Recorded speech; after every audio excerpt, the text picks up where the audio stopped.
I had the angiogram done on a Tuesday, and Raylene our daughter, was showing signs of going into labor at that time.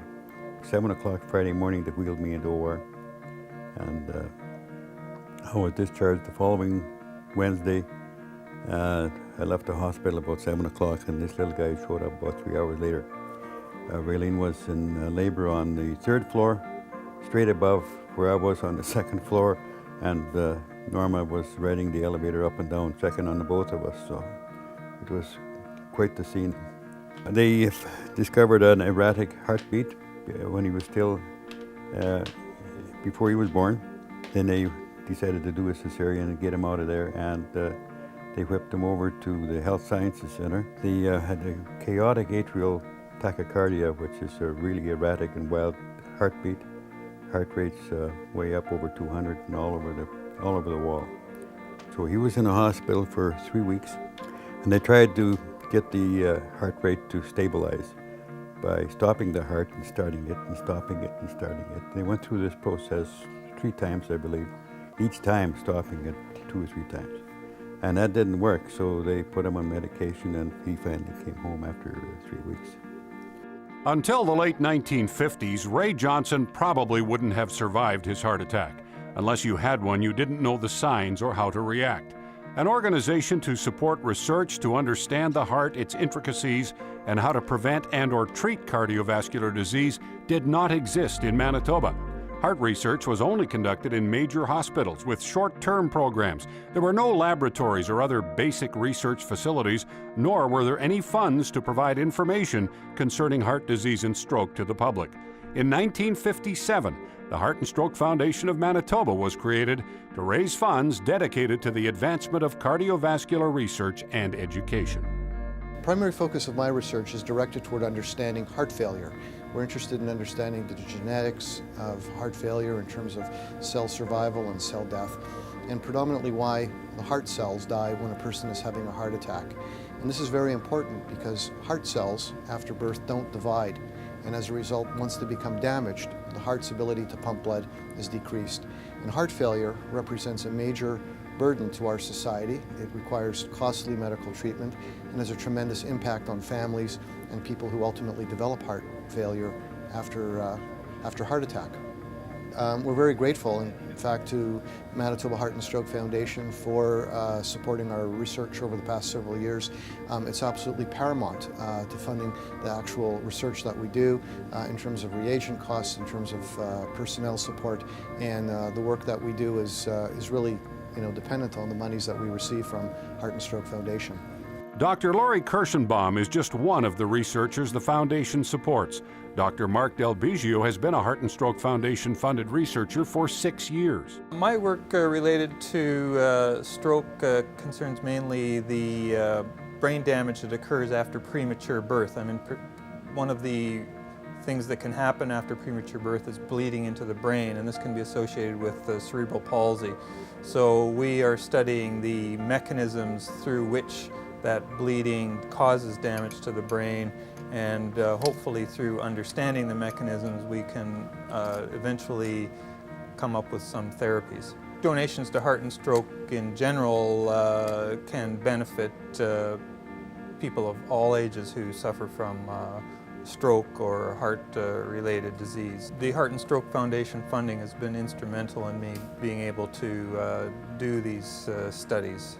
I myself do the door-to-door campaigning, and so I know that there are sometimes limitations in what people can give, but we're always grateful for the donations. Imagine life without pacemakers, artificial hearts, or the use of aspirin to thin blood. The Heart and Stroke Foundation has helped achieve these advancements. Today, 70% fewer people die prematurely from heart disease and stroke. Every dollar helps to help support the research, and that research has to carry on. So it's inevitable that heart disease it's not going to go away. Good morning, Heart and Stroke Foundation of Manitoba. How may I direct your call? One moment, I'll put you through to our physical activity manager. Just a moment.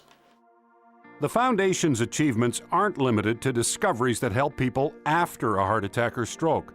Staff responds to more than 10,000 inquiries and provides over 200,000 free resources to the public and health professionals each year. The resources and information provided includes how to recognize and prevent heart attacks and strokes, nutritional guidelines and tips, and recommendations to increase physical activity levels and implement healthy living measures. The Heart and Stroke Foundation of Manitoba has a long history of advocating for healthy communities. The Heart and Stroke Foundation helped strengthen tobacco control regulations and was instrumental in the implementation of Manitoba's smoke-free legislation.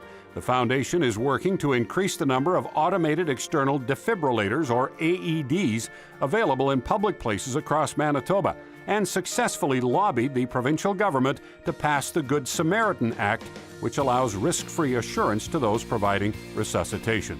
The foundation is leading the fight to get processed trans fats out of our diet, co-chairing with Health Canada a national trans fat task force to recommend ways to reduce trans fats in Canada's food supply. The Jump Rope for Heart program embodies all of the ideals of the foundation. Students learn about philanthropy as they engage in a fun physical activity. Jump Rope for Heart is a fun, active way to become healthy and active. It's a lot of fun, it's a lot of work, and it's really good for my heart. Tomorrow's leaders are learning enjoyable ways to keep themselves healthy and strong today. The foundation realizes that along with research into the causes and treatment of heart disease and stroke, one of the most effective ways to defeat these diseases is to prevent them before they start. For this reason, Heart and Stroke Foundation of Manitoba commits 20% of its annual $1 million research budget to funding primary prevention research in Manitoba. Many chronic diseases and the associated cost of treatment are preventable, and primary prevention addresses these diseases before people acquire any risk factors. Doing nothing will far exceed the cost of implementing urgently needed community-based prevention programs. Just a 1 or 2% reduction in the prevalence of risk factors over the next 15 years could save the Manitoba economy up to $3.5 billion in direct and indirect healthcare costs and reduce heart disease, stroke, and other chronic diseases by as much as 50%.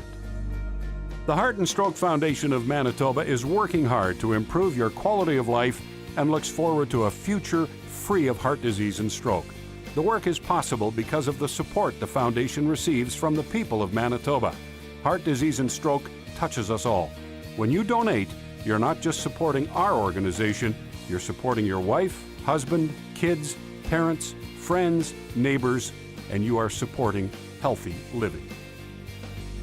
Long live life.